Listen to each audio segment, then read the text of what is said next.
Pak,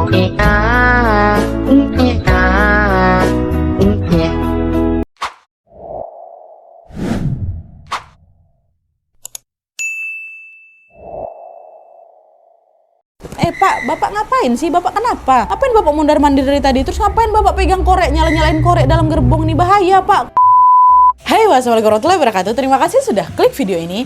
Gimana kabar kalian hari ini, Wak? Semoga selalu sehat dan bahagia ya. Nah, anyway, kalian pernah nggak sih, Wak, ngerasa iri sama orang lain yang lebih sukses daripada kalian? Kalau pernah nih ya, apa yang biasanya kalian lakukan untuk mengusir rasa buruk hati itu, rasa iri itu? Mungkin sebagian di antara kalian menjawab, oh aku akan berhenti membandingkan diri aku sama orang lain, Nadia. Oh aku akan berusaha mensyukuri nikmat yang sudah diberikan sama Allah Subhanahu Wa Taala, Nadia. Dan mungkin lain sebagainya lah gitu kan. Tapi kalian tahu nggak, Wak? Ternyata nih ha, di Korea ada suatu kejadian tragis yang bermula dari rasa iri atau rasa dengki terhadap orang lain. Rasa iri itulah yang mendorong si pelaku ini melakukan sebuah aksi nekat hingga menewaskan ratusan nyawa manusia yang tidak bersalah. Seperti yang sudah aku tulis di judul, Wak, malam ini aku akan menceritakan tentang kebakaran kereta bawah tanah di kota Daegu, Korea Selatan, atau dikenal dengan sebutan Daegu Subway Fire. Ya, betul, tentang kebakaran lagi. Kalau kemarin soal perjuangan para pemadam kebakaran dalam melindungi masyarakat Arizona, Wak, sekarang ini kebalikannya. Kalangan masyarakatlah yang dibakar sama orang yang tidak punya hati nurani hanya karena dia tuh iri. Nah, penasaran dengan kisah selengkapnya? Jadi tanpa berlama-lama kita langsung masuk aja ke ceritanya ya. Check it out.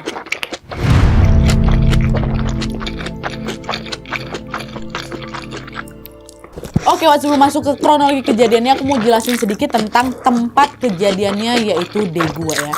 Nah, jadi Wak, Daegu ini merupakan kota terpadat keempat di Korea Selatan setelah Seoul, Busan, dan juga Incheon. Secara geografis, Wak, Daegu ini terletak di wilayah yang cukup strategis, yaitu di barat dayanya Laut Jepang, dan sebagian besar wilayahnya ini dikelilingi sama pegunungan.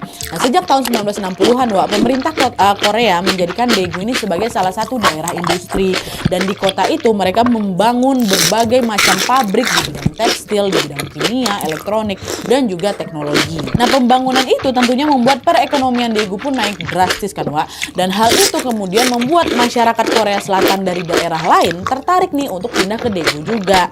Nah, pada awal tahun 2000, Wak, populasi penduduk di Daegu itu meningkat. Dari yang awalnya cuma berjumlah 650.000 orang aja, berubah meningkat langsung jadi 2,3 juta orang, naik 4 kali lipat, Wak. Nah, karena banyaknya jumlah penduduk di Daegu ini, ya otomatis mobilitas mereka juga menjadi semakin intens. Dan hal itulah yang membuat sebagian besar jalan di pusat-pusat kota Daegu nih jadi sering macet. Nah, untuk mengatasi masalah kemacetan itu, akhirnya pada tahun 1991 pemerintah setempat pun berinisiatif untuk membangun transportasi kereta bawah tanah atau subway, Wak. Nah, pembangunan rel kereta itu dibangun sekitar 6 tahunan sampai akhirnya pada bulan November tahun 1997 lintasan kereta bawah tanah di Daegu pun selesai dibangun dengan panjang lintasan sekitar 10,3 km aja, Wak. Memang nggak panjang-panjang kali. Lalu pada tahun-tahun berikutnya pembangunan pun terus-terusan dilakukan sampai akhirnya lintasan kereta yang dibangun sudah melewati seluruh kota Daegu. Lalu setelah rel atau lintasan ini selesai dibangun, pemerintah Korea pun mulai membuat infrastruktur pendukung lainnya seperti membangun beberapa stasiun bawah tanah dan juga gerbong-gerbong kereta tentunya. Nah, dari sekian banyak stasiun yang dibangun, Wak, ada nih sebuah stasiun yang dibangun di atas sebuah mall, dan stasiun itu bernama Stasiun Junggangguno. Nah, sejak pertama kali beroperasi, Stasiun Junggangguno ini selalu didatangi oleh banyak sekali pengunjung setiap harinya, apalagi juga nempel sama mall kan. Nah, karena banyaknya pengunjung, Stasiun Junggangguno ini pun disebut-sebut sebagai stasiun yang paling sibuk di seluruh penjurunya Daegu. Nah, semenjak transportasi kereta bawah tanah itu dibangun, Wak, perekonomian Daegu ini pun bertumbuh semakin pesat lagi. Tapi di balik kesuksesan itu, Wak, Daegu ini rupanya juga menyimpan berbagai sisi kelam. Sebagaimana di daerah metropolitan pada umumnya, pada saat itu, Wak, Daegu ini menjadi salah satu kota di mana persaingan masyarakat untuk bisa mendapatkan pekerjaan ya jadi makin sengit lagi lah. Mereka semua berlomba-lomba supaya bisa bekerja di perusahaan-perusahaan besar yang ada di Daegu. Nah, sayangnya, Wak, hampir semua perusahaan itu ya hanya menerima karyawan yang berusia muda, yaitu sekitar 20-40 tahunan aja. Sementara orang-orang yang berusia di atas 50-an tahun, Wak, kesulitan mendapatkan pekerjaan karena mereka dianggap sudah tidak produktif lagi gitu loh. Nah, persaingan sengit antar generasi itulah yang memicu kecemburuan sosial sial pada sebagian masyarakat Daegu, khususnya mereka-mereka yang sudah berusia lanjut. Dan hal itu juga terjadi pada seorang laki-laki paruh baya berusia 57 tahun yang bernama Kim Dae-han. Di usianya yang sudah tidak muda lagi, Kim ini harus banting tulang siang malam menjadi supir taksi untuk bisa menafkahi keluarganya. Tapi meskipun harus bekerja setiap hari, pekerjaan tim ini sebenarnya lancar-lancar aja sih. Sampai pada suatu hari si Kim ini mulai dihantam masalah serius, yaitu apa? Terserang penyakit stroke, Sebagian tubuh dia nggak bisa digerakin sama sekali ya kan. Jadi sebagian nih, ya bukan seluruhnya. Penyakit itu tentunya membuat si Kim ini tidak bisa bekerja seperti biasa. Nah, karena dia nggak bisa bekerja, otomatis dia nggak dapat uang lah kan untuk menafkahi keluarganya. Nah, karena dia nggak tahan dengan kondisi itu, akhirnya Kim ini pun pergilah itu ke rumah sakit buat berobat. Tapi setibanya di rumah sakit juga, si Kim ini lagi-lagi harus menelan kekecewaan karena perawatan medis yang dia butuhkan itu ternyata tidak gratis. Kim harus mengeluarkan sejumlah uang yang juga tidak sedikit untuk bisa mendapatkan perawatan itu. Nah, disitulah dia pun jadi putus asa dan dia pun mengutuk nasibnya yang lagi malangin. Dia mikir, kok sial kali lah hidup aku nih, udah susah-susah aku cari uang, sekarang sakit pun aku berobat juga nggak bisa sembuh gegar, aku nggak punya uang buat bayar obat itu Pokoknya dia putus asa lah ya kan. Dan selain putus asa, si Kim ini juga ngerasa kesal atas ketidakadilan yang dia terima. Dia tuh ngerasa terdiskriminasi karena di usianya sudah tua, dia nggak bisa hidup secara layak gitu. Nah, hal itulah yang membuat Kim pun terbersit sebuah niat buruk, yaitu menghilangkan nyawanya supaya terbebas dari penderitaan yang dia rasakan.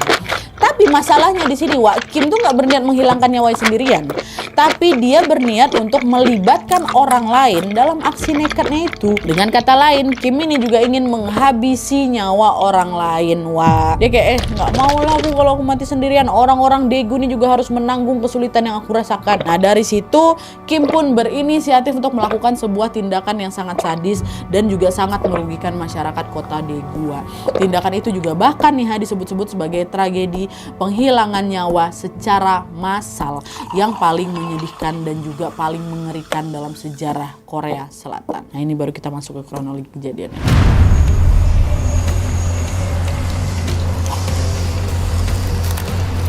Nah, jadi setelah kepikiran dengan rencana buruk itu, Kim tuh nggak langsung melakukan aksinya memang. Dia masih macam ragu-ragu gitu loh, dan terus menimbang-nimbang pemikirannya itu. Lalu entah dapat bisikan setan dari mana lainnya, si Kim ini pun memutuskan untuk tetap melakukan rencana buruknya, yaitu bundir dengan mengajak orang lain. Tapi karena mengajak orang lain untuk bundir adalah suatu hal yang tidak masuk akal, manalah ada orang mau diajak bundir ya kan? Nah, si Kim ini pun berinisiatif untuk melakukan sebuah aksi bakar diri di tengah keramaian, Dan salah satu keramaian yang muncul di benak Kim itulah dia di dalam kereta bawah tanah. Akhirnya Kim pun segera langsung melakukan rencana jahatnya. Di tanggal 18 Februari tahun 2003, Kim bawa bensin nih, seharga 7.000 won dia beli. Dan bensin itu dimasukkannya lah ke dalam 2 karton bekas susu gitu, botol susu bekas, dimasukkannya bensin, habis itu dia sembunyikan lah di balik saku bajunya, ya kan. Nah, setelah menyimpan 2 bungkus itu, Kim pun pergilah ke stasiun Banwoldang namanya. Terus naik ke kereta api nomor 1079, Nah, kereta 1079 ini terdiri dari 6 gerbong dan akan melakukan perjalanan dari stasiun Banwoldang sampai ke stasiun Ansim sebagai stasiun terakhir. Nah, sebelum tiba ke stasiun Ansim ini, kereta 1079 itu akan transit atau berhenti sementara di stasiun Junggangguno. Nah, di stasiun Junggangguno. Nah, ketika naik kereta, tidak ada satupun penumpang yang curiga sama Kim ya. Hal itu karena penampilan Kim juga senormal orang biasa aja, Waktu itu dia pakai baju olahraga warna biru, dia bawa ransel dan sama sekali tidak terlihat mencurigakan lah gitu. Masuk dia. Nah, pas sudah di dalam kereta, barulah di situ Kim nih ngerasa resah, karena dia kebingungan ini gimana ya cara aku mulai aksi aku ya kayak gitu. Kim jalan lah itu mondar-mandir di gerbong sambil memainkan sebuah korek api di tangannya. Dia pegang, dia mainkan lagi, dia bolak-balik. Nah, awalnya nggak ada penumpang yang peduliin sama perilakunya si Kim, Tapi karena Kim ini makin sering mondar-mandirnya, ada satu penumpang yang mulai ngerasa nggak nyaman gara-gara dia mondar-mandir terus. Penumpang itu ngebatin, kok aneh kali orang ini, ngapain dia mondar-mandir dari tadi? Tengok-tengok juga nggak ada tujuan, cuma mondar-mandir aja. bawa korek dia. Nah kata si penumpang itu. Nah karena curiga penumpang itu pun langsung negur si Kim kan, Pak, bapak ngapain sih? Bapak kenapa? Ngapain bapak mondar mandir dari tadi? Terus ngapain bapak pegang korek, nyalain korek dalam gerbong ini? Bahaya Pak, kata si orang ini kan. Nah dengar teguran itu, pucat langsung si Kim, nampaklah langsung gelagak panik dia. Nah di saat yang sama semua penumpang yang ada di situ juga jadi memusatkan perhatian ke dia lah. Ditengok sini sama penumpang yang lain kan. Entah apalah bapak ini kayak gitulah. Nah semakin diperhatikan sama orang-orang ini, Kimnya jadi makin panik. Waktu dia panik nih dia makin dinyalainnya korek itu jadi dinyala-nyalainnya gitulah. Itu yang makin heboh lah penumpang ini. Ngapa bapak nih? Rame-rame mereka negur si Kim dan meminta si Kim untuk matikan korek ya Pak. Jangan nyalain korek dalam sini, nggak boleh kayak gitu kan. Nah mendapatkan teguran yang rame ini, Kim tuh jadi nggak terima. Dia justru balik marah lagi ke orang-orang yang suka-suka aku lah. Lu nggak usah ngatur-ngatur aku, suka-suka aku. Makin dinyala-nyalain kayak gitu Nah perilaku itulah yang memicu amarah penumpang dan membuat mereka berdebat sama si Kim ini Beberapa penumpang itu bahkan berusaha untuk ngerebut korek api itu dari tangan si Kim kan. Nah di tengah pertengkaran itu Kim ini tidak sengaja menjatuhkan 2 kantong yang berisi bensin tadi tuh ke lantai. Tumpahlah itu bensinnya. Dan entah gimana detail selanjutnya tapi yang jelas korek api yang tadi dia pegang tuh yang tadi lagi jadi bahan rebut-rebutan orang ini juga jatuhlah ke lantai dan mengenai bensin yang lagi tercecer itu. Otomatis dengan cepat api pun menyambar dan mengakibatkan terjadinya kebakaran di situ. Bakaran di sana. Hanya dalam hitungan detik api yang semula kecil langsung berubah besar dan membuat penumpang yang ada di sana panik. Mereka langsung berlari berhamburan sambil berteriak minta tolong ini kan. Nah untungnya teriakan itu didengar sama masinis kereta namanya Choi Jeng Hwan. Dengan cepat masinis itu pun langsung berlari menuju ke gerbong sana dan berusaha memadamkan api dengan menggunakan tabung oksigen yang ada di dalam kereta. Tapi sayangnya upaya itu sudah gagal karena api itu udah terlanjur besar dan sudah mulai melalap apapun yang ada di hadapannya. Kebakaran itu juga semakin ekstrim karena material kereta ini rupanya dibuat dari plastik aja yang mudah terbakar. Alhasil dalam waktu singkat api pun langsung menyebar luas ke gerbong-gerbong yang ada di situ. Selain merasakan panasnya api sebagian penumpang juga mengalami sesak nafas tentunya akibat menghirup asap gas monoksida akibat kebakaran. Ini FYI aja gas monoksida itu sangat-sangat berbahaya kali bagi manusia. Kenapa? Karena gas itu akan mengikat hemoglobin dalam darah dan membuat kadar oksigen pun menjadi makin dikit lagi. Orang yang nggak sengaja ngirup gas ini bakal terkena itulah dia dampak yang sangat nggak main-main gitu loh. Mereka pasti mengalami sesak nafas dan puncaknya mereka bakal pingsan. Dan betul aja dalam hitungan menit beberapa penumpang yang ada di dalam kereta itu mulai kehilangan kesadaran mereka, mulai pingsan lah mereka di situ. Nah melihat itu penumpang yang masih sadar lah itu kan, yang masih bisa bertahan, memaksa masinis buat buka pintu. Pak Bu tolonglah buka pintunya nih Pak, saya mau keluar, kami mau keluar gitu kan. Dan gak lama kemudian masinis pun membukakan pintu Dan setelah pintu itu terbuka, penumpang pun langsung berhamburan keluar untuk menyelamatkan diri. Tapi begitu nyampe di luar, penderitaan mereka nggak berhenti di situ aja. Kebakaran itu ternyata udah ngerembet ke bangunan stasiun. Jadi kebakaran itu nggak cuma di gerbong aja Dan FYI waktu masinis buka pintu itu mereka udah sampai di stasiun ya. Dan karena kebakarannya semakin intens, kepulan asap hitam juga kembali muncul dan membuat penumpang kesulitan bernafas Nah di tengah kondisi yang sangat genting itu, sayangnya tidak ada satupun petugas yang menyadari bahwa sudah terjadi kebakaran di stasiun Junggang Guno. Kenapa? Karena di zaman itu belum ada alarm yang menandakan adanya kebakaran, belum dipasang sama mereka, entah belum dipakai lagi tuh. Nah hal itu diperparah lagi dengan fakta bahwa Pak Choi ini si masinis 1079 tadi ternyata tidak melaporkan kebakaran itu ke petugas stasiun. Kelalaian itu berdampak sangat fatal karena petugas stasiun nggak bisa memperingatkan kereta berikutnya lah, kereta-kereta lain lah supaya jangan kau berhenti di Junggang Guno. Jangan, kan kalau misalnya mereka tahu kebakaran otomatis mereka bakal melarang kereta-kereta ini untuk datang ke Junggang Guno lagi ya kan. Ini enggak Nah karena nggak ada yang memperingatkan, beberapa menit kemudian datanglah betulan kereta selanjutnya. Kereta nggak tahu apa-apa nih, kereta nomor 1080 berhenti di stasiun Junggang Guno juga. Kereta itu berhenti tepat di sebelahnya kereta 1079 yang waktu itu udah hampir habis terlalap api itu. Nah naasnya api itu juga langsung nyambar juga lah ke kereta 1080 yang sama-sama terbuat dari material plastik. Dalam waktu sekejap kebakaran sudah tidak bisa dihindarkan lagi. Dan naasnya kebakaran kali ini, kebakaran setelah 1080 ini datang menimbulkan dampak yang jauh lebih mengerikan dibandingkan sebelumnya. Yang tadi udah seram kan, waktu 1080 datang makin seram lagi.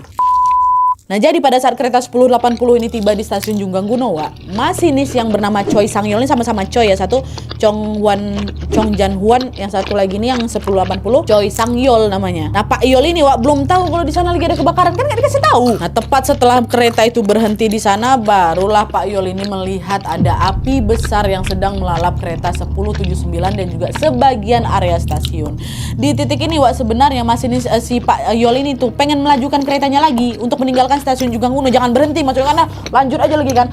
Sayangnya upaya itu gagal, gegara listrik di sana mati. Listrik mati ya kereta nggak bisa bergerak lah. Nah, karena panik, Pak Yol ini pun langsung menghubungi petugas stasiun, baru nih dihubungi sama Pak Yol untuk meminta bantuan. Halo Pak, di sini kebakaran Pak di Junggangguno, listriknya mati, tolong bantu saya mau melanjutkan perjalanan saya supaya kereta saya jangan berhenti di sini nih, jangan sampai ikut bakar. Ah, kebakaran di mana Junggangguno? Oh ya udah kami cek dulu, kamu tunggu di sana sebentar ya. Kamu tenang, sebentar lagi keretanya bisa jalan kok, kata si petugas. Oh ya Pak, cepat ya Pak ya, saya tunggu, jangan lama-lama Pak, saya takut kebakaran ini, kasihan penumpang saya ramai, kata Pak Yol, masinis 1080. Udahlah tuh, setelah ditunggu-tunggu, rupanya, Wak, listrik di stasiun Junggangguno ini belum juga nyala-nyala, dan di saat yang sama asap hitam pun mulai menerobos masuk ke dalam gerbong dan membuat penumpang di 1080 pun terbatu-batu. Di sini Pak Yol mulai panik, dia kembali lagi ngubungin petugas kan, tapi petugas bilang udah Pak, sabar dulu Pak, ini lagi dibetulin, ini Bapak sabar dulu ya, bentar lagi nyala kok, katanya kan belum juga selesai nih. Dan ternyata betul tuh, nggak lama dari situ listrik pun kembali menyala sehingga pintu kereta ini baru berhasil terbuka, zret gitu kan. Tapi hal itu tidak berlangsung lama, Wak, karena beberapa detik kemudian listrik ini balik mati lagi.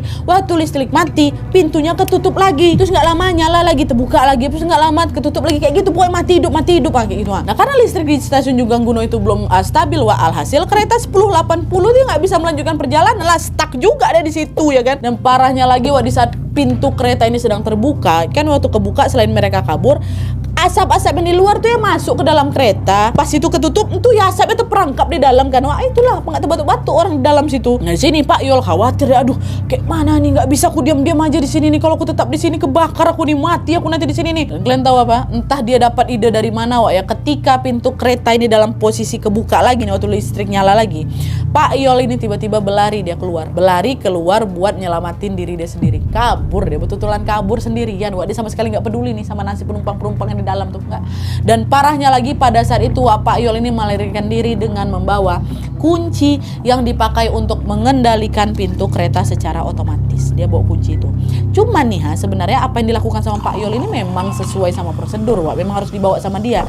Dimana apabila terjadi peristiwa yang dirasa membahayakan, semua masinis wajib mengamankan kunci otomatis itu supaya kereta ini tidak disalahgunakan sama orang lain. Nah, kalau kunci itu nggak dibawa sama Pak Yol, Wak, takutnya ada penumpang atau orang-orang yang ngapa-ngapain kereta itulah gitu. Itu makanya dibawa. Tapi di sisi lain juga nih, perilaku yang dilakukan sama masinis itu merupakan sebuah kelalaian besar juga. Kenapa? Karena pada saat itu penumpang di dalam kereta 1080 nggak tahu cara buka pintu secara manual, dan zaman itu juga belum ada instruksi cara membuka pintu kayak sekarang gitu loh, Wak. Belum, harus pakai kunci itu. Nah, jadi semua penumpang itu tuh seolah terperangkap gitu loh di dalam kereta 1080 dan hanya menunggu detik-detik ganasnya api ngelahap mereka. Iya kan, terperangkap lah mereka dalam situ. Nah, nggak lama dari situ, Wak, api itu betul-betul berkobar dan melahap habis gerbong demi gerbong kereta 1080. Perangkap mereka dalam situ. Hanya dalam hitungan detik para penumpang itu pun terbakar, Wak. Terbakar sama api sepanas 1000 derajat Celcius juga. Sama kayak kejadian yang kemarin itu di Arnel Hill yang kemarin tuh, sama-sama 1000 derajat Celcius, Wak. Di momen semengerikan itu, Wak, bisa kalian bayangin kan, teriakan, tangisan, jeritan para penumpang pasti terdengar bersahut-sahutan tentunya. Di momen yang mendebarkan itu, beberapa penumpang bahkan sempat mengirim pesan terakhirnya pada orang-orang yang mereka sayang. Ada ceritanya seorang wanita namanya Kim In Ok. Dia berusaha ngambil handphonenya waktu di dalam 1080 itu. Dia telepon suaminya, sayang di sini lagi kebakaran, tapi keretanya nggak bisa dibuka, tolong bantu aku sayang sama kamu. Waktu dia ngomong kayak gitu, belum lagi suaminya jawab apa, telepon tuh keputus. Karena apa? Udah dilahap badannya pakai api. Dan selain Kim In Ok itu, ada lagi penumpang remaja bernama Lee Sun Yong yang juga berusaha mengabari ibunya. Aduh, dengan napas tersengal-sengal dia bilang, Mama, ada kebakaran di kereta, aku nggak bisa nafas, Mama, nafasku sesak, maaf, aku nggak bisa nelpon lagi, aku sayang Mama. Betul, sama juga kayak yang pertama tadi, setelah dia ngomong kayak gitu terputus, terbakar dia. Kebakaran itu terus berlanjut selama kurang lebih 3 jam loh Wak, sampai akhirnya di pukul 1:30 siang 8 unit damkar pun tiba di stasiun Jungganguno tadi untuk memadamkan api. Tapi upaya itu terlambat karena seluruh gerbong kereta 1080 sudah hangus terlalap api dan hanya menyisakan kerangkanya saja Wak. Dan ketika tim damkar ini menyusuri gerbong demi gerbong, mereka melihat seluruh penumpang kereta 1080 sudah dalam keadaan yang sangat tragis. Dan tentunya sudah tidak ada yang bernyawa. Dan sedihnya lagi Wak, sebagian besar jenazah penumpang itu dalam posisi saling bertumpukan gitu loh dekat pintu keluar. Dan hal itulah yang menandakan bahwa mereka semua sudah berusaha menyelamatkan diri supaya bisa keluar dari dalam kereta. Tapi nggak berhasil. Kasihan ya Wak, astagfirullah. Tragedi kebakaran di stasiun Jungganguno ini telah memakan ratusan korban jiwa Wak. Setidaknya ada 192 orang yang meninggal di tempat, 148 orang terluka, dan 21 orang hilang tanpa diketahui keberadaannya. Dan di balik kesedihan tragedi ini Wak, ada satu hal lagi yang membuat masyarakat Daegu emosinya bukan main. Dan hal itu adalah Kim Dae-han, orang yang tadi bawa 2 botol susu berisi bensin, orang yang tadi main-mainin korek, orang yang menjadi dalang di balik kejadian ini, selamat. Jadi waktu kereta 1079 itu makin mengganas lagi apinya Wak, waktu itu Kim ini keluar dari gerbong buat nyelamatin dirinya sendiri. Padahal dia tadi mau bunuh diri kan Wak, tapi waktu api itu kena tangannya terbakar, memang tangannya dikit, panik, kebakaran, takut mati, lari dia keluar. Nah waktu dia keluar ada pula penumpang yang iba nengok dia Wak. Iyalah bapak-bapak rentan, stroke pula di sebelah kan. Kebakaran tuh ya orang tuh mau ngebantu si Kim ini, dan orang ini juga nggak tahu kalau dia nih dalangnya sebenarnya, ini nggak tahu. Dibawa sama si orang ini ke rumah sakit. Udah waktu dibawa ke rumah sakit si Kim ini nggak ngaku apa-apa, ini sebenarnya gara-gara saya, nggak dia macam mau dikasihani kayak gitu. Nah kejahatan Kim ini Wak, akhirnya terbongkar setelah ada penumpang kereta 1079 yang tidak sengaja ketemu dia nih di rumah sakit. Ini aku ceritain aja lah sekalian ya. Nah, jadi nggak lama setelah kebakaran di stasiun Jungganguno itu Wak, wartawan di Korea pun segera langsung meliput berita itu secara besar-besaran. Nah pada saat itu ada sejumlah wartawan yang mendatangi para korban yang masih hidup itu yang ada di kereta 1079 di rumah sakit untuk bisa dimintai keterangan. Nah waktu itu ada salah satu korban, kita sebut aja lah namanya nih Han ya. Nah si Bu Han ini cerita, waktu itu saya ingat ada laki-laki parubaya yang bawa bensin dan juga korek api Pak. Coba aja orang tuh nggak ada kebakaran ini seharusnya nggak terjadi Pak. Dia tuh memang sengaja ngebakar kereta, kata si Bu Han ini. Nah setelah bercerita kayak gitu, tanpa sengaja Bu Han ini menoleh ke bed pasien yang ada di sampingnya. Dan disitulah Bu Han ini baru sadar kalau yang ada di samping itulah orang yang lagi diomongin. Itulah si Kim tuh, itulah kan pertolongan Tuhan, ketahuan kau. Nah, ada si Kim Dae-han di situ. Apa nggak langsung dimaki sama si, ini dia nih orangnya nih Pak. Ini tadi saya bilang ya, ini si bapak nih orang yang membakar kereta kami tadi. Oh duduk manis kok di sini, bisa ya kok selamat. Nah dengar pengakuan Bu Han tadi, wartawan bersama dokter dan juga suster yang di sana pun langsung lah itu nelpon polisi Wak, dan melaporkan bapak nih pelakunya dalangnya ada dekat rumah sakit ini, datang lah cepat. Kata mereka. Polisi pun langsung datang dan langsung menangkap Kim Dae-han dan menetapkannya sebagai tersangka utama atas kasus pembakaran kereta 1079 dan 1080. Atas perbuatannya, pengadilan Korea pun menjatuhi Kim hukuman penjara seumur hidup Wak. Tapi waktu baru menjalani hukuman selama kurang lebih 1 tahun, di tanggal 31 Agustus 2004 Kim meninggal dunia di dalam selnya gara-gara dia memang udah sakit. Dan selain Kim Dae-han Wak, masinis kereta 1079 yang Pak Choi sama 1080 Pak Yol yang tadi kabur tuh, masing-masing dijatuhi hukuman penjara 5 tahun atas dakwaan pembunuhan karena dianggap gagal mengevakuasi penumpang dengan selamat. Ya pantas juga sih mereka dibilang salah, orang mereka nggak mikirin penumpangnya ya kan. Kalau menurut kalian gimana Wak? Apakah hukuman untuk kedua masinis ini 5 tahun ini dirasa sudah setimpal, ataukah memang harus lebih, atau memang mereka tidak bersalah apa-apa? Coba tulis semua pendapat kalian di kolom komentar di bawah. Oke Wak, jadi itu tadi kisah tentang peristiwa tragis kebakaran kereta bawah tanah di Daegu. Sebuah peristiwa tragis yang terus membekas di benak warga Korea Selatan katanya Wak, khususnya bagi warga Daegu yang keluarganya turut menjadi korban. Di balik kelamnya peristiwa ini, di sisi lain masyarakat Korea juga melakukan pembenahan besar-besaran pada sistem transportasinya mereka. Mereka langsung memperbaiki dan juga memperbaharui standar keselamatan menjadi lebih baik lagi. Seperti yang sudah kita lihat saat sekarang. Dan sebelum video ini ditutup, aku mau mengajak kalian untuk sejenak mendoakan atau mengheningkan cipta untuk para korban dalam tragedi Daegu ini.